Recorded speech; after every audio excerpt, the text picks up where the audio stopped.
This is Farkas, the mysterious priestess we met in the last session. I've ruled that she's a priestess, and we're going to talk a little bit about religion in the Fortress City before we start going again. I've got an interesting book I want to show you guys, so let's talk a little bit about religion and a little bit about what kind of character she is and who she serves.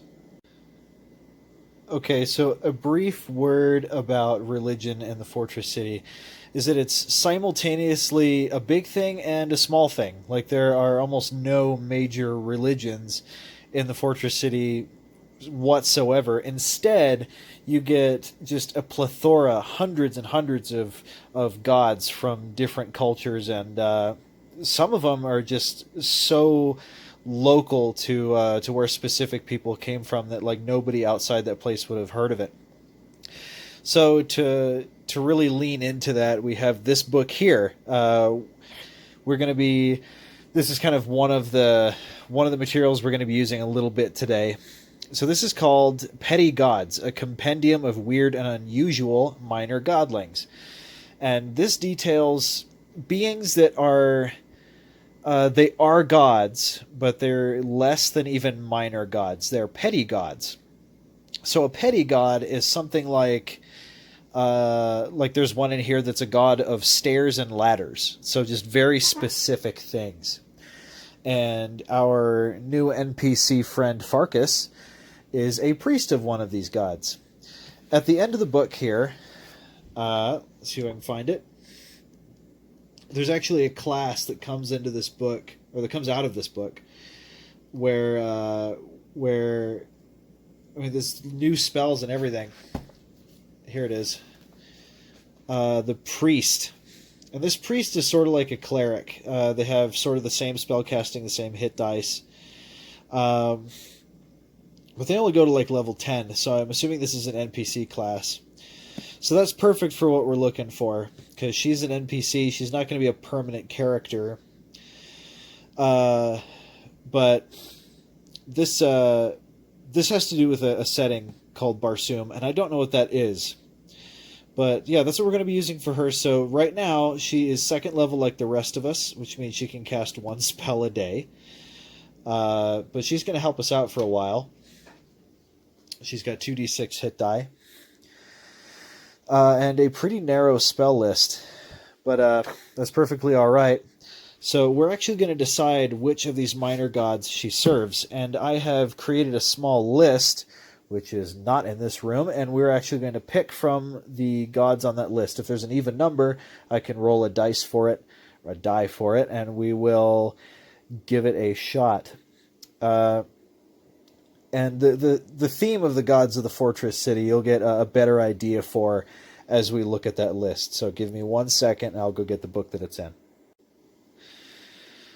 So I made 36 gods of the Fortress City. That's going to be pretty hard to roll a die for. So my idea is,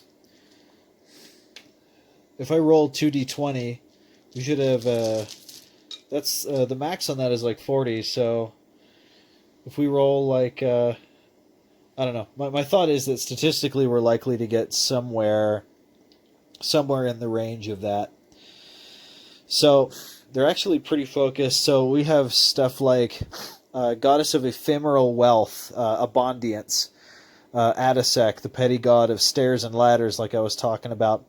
So this stuff is, if you can find it in the city, or if it's like important to the city dwellers, in this incredibly compact city, so compact that it looks like one structure.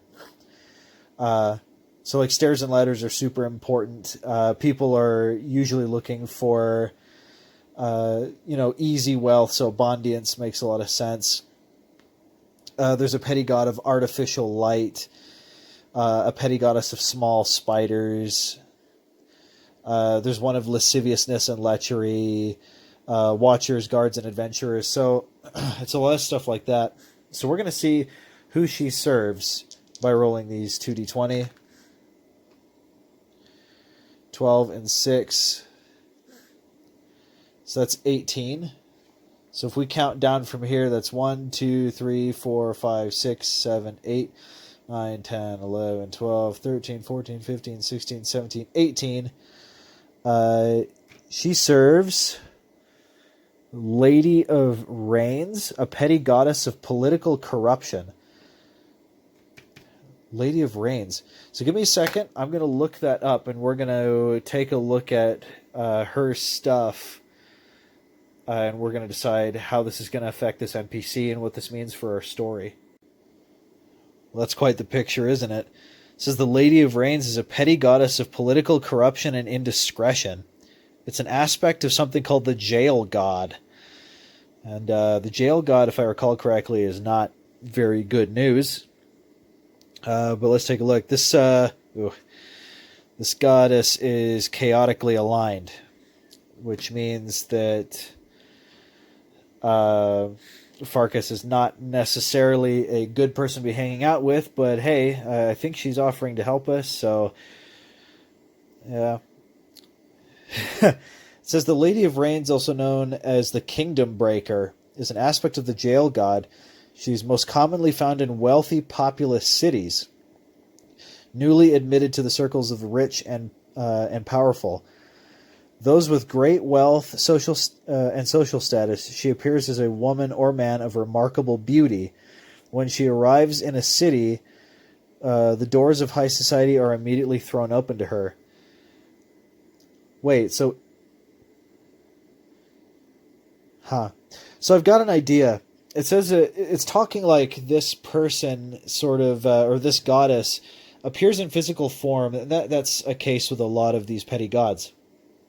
So she appears in physical form. What I would really like to do is to roll and see, like, is this actually the Lady of Reigns, or is this just a worshiper of the Lady of Reigns? So I'm going to use our oracles really fast before we get going any farther. And we're going to check to see what's going on. Is this person the Lady of Reigns? No, and that doesn't mean anything. This is not the Lady of Reigns. This is just someone who follows her. That's good, because I don't know what we would do with a random goddess running around with us. Let's see. She travels in a discreet yet obviously expensive black carriage with smoked windows. That doesn't matter. Let's take a look at who follows her. It doesn't seem to say. Yeah, it doesn't seem to say. So, yeah, she worships a goddess of political corruption and indiscretion. So what would that mean for us? Judging by what we've talked about earlier, the fortress city itself is kind of steeped in political corruption and indiscretion. The city itself is just kind of run by a series of gang lords that can just as easily be called thugs rather than politicians.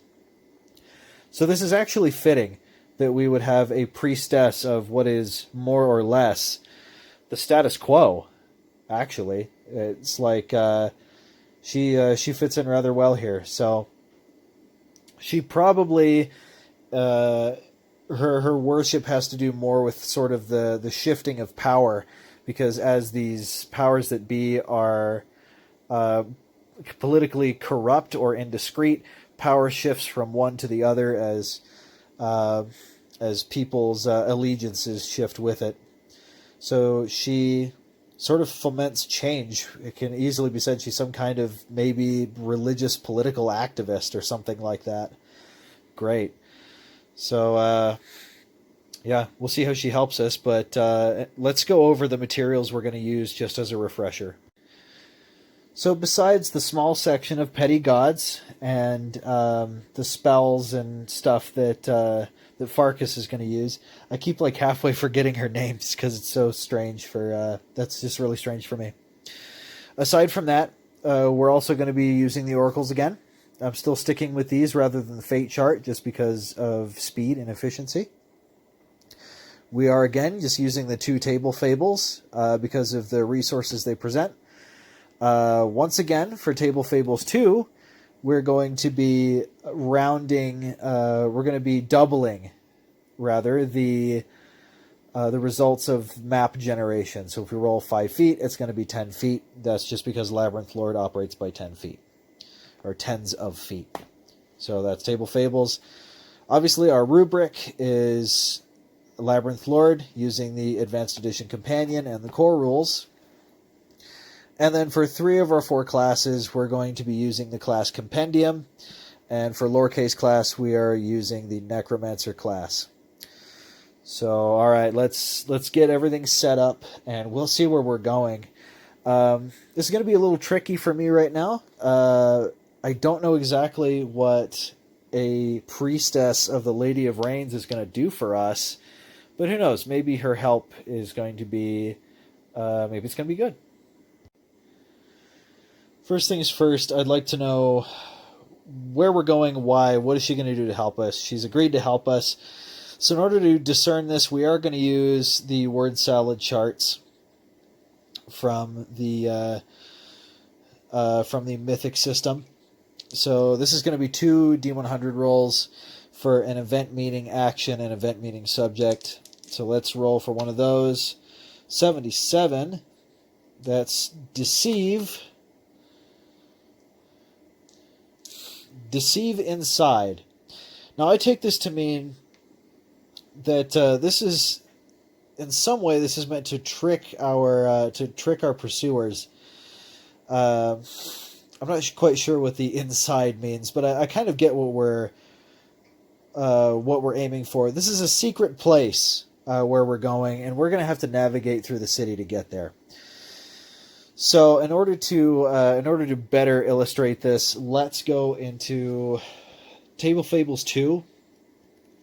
And I would like to take a look at the quests. 9. So there's something we have to do in order to reach this place, or to prove our allegiance to her group, because she actually comes from a group of people that all worship the Lady of Rains, which is scary enough as it is. But this is a scary place. So let's go ahead and roll another D100 on page 9 of Table Fables 2, and we're going to take a look at the kinds of stuff this group is going to want us to do to get in. Okay, so 86. And that is...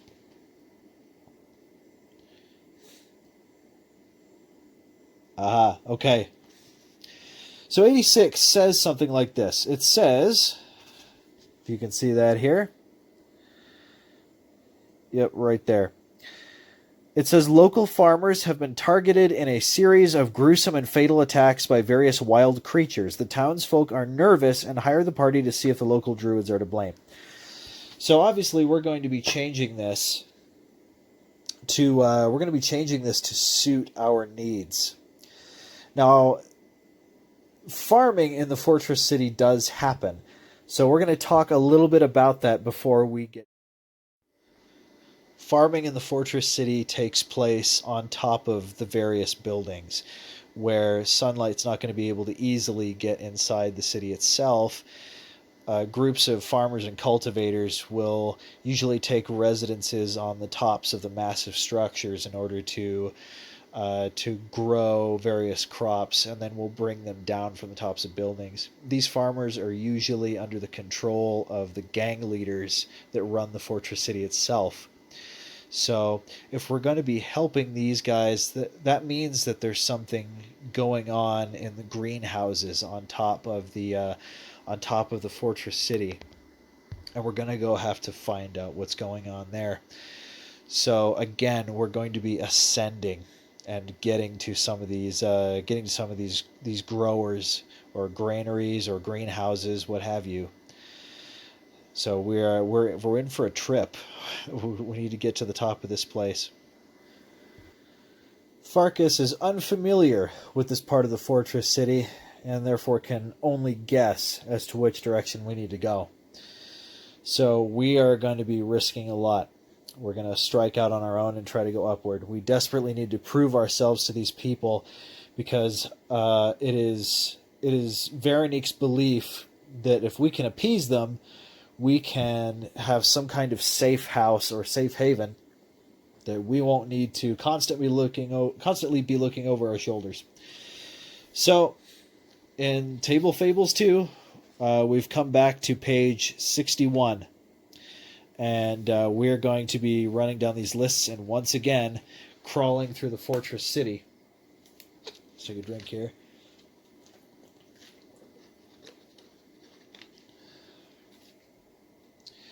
So here we go. We're heading up with our tough but very nearly useless Death Knight, Galabrade. So far. I don't know. Maybe he'll shine this time.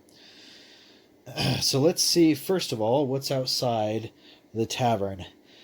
So the way we came in was, we rolled a 4. Was another room. This is some kind of entry room. So let's see, the width of this room, and remember, we're multiplying by 2 because of Labyrinth Lord's math. So let's roll a d12 and take a look. Take a look at how wide the room is. We've rolled a 4. 30. So this is 60 feet wide. And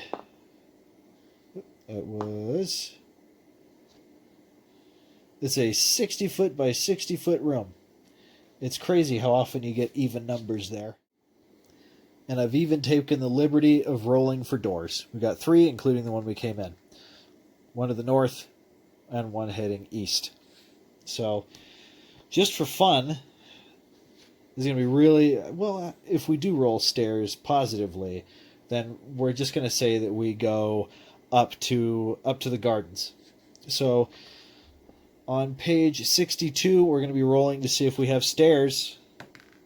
That's 17. We'll look at that. 17. Stairs leading up. Wow. That was a short exploration. Except now what we're going to do is we're actually going to roll the dimensions of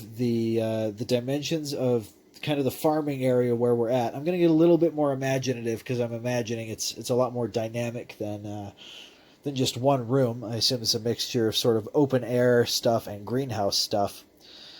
So, but we're able to get up. So let's get up there and let's see what's wrong with it, because I really don't think it's wild animals.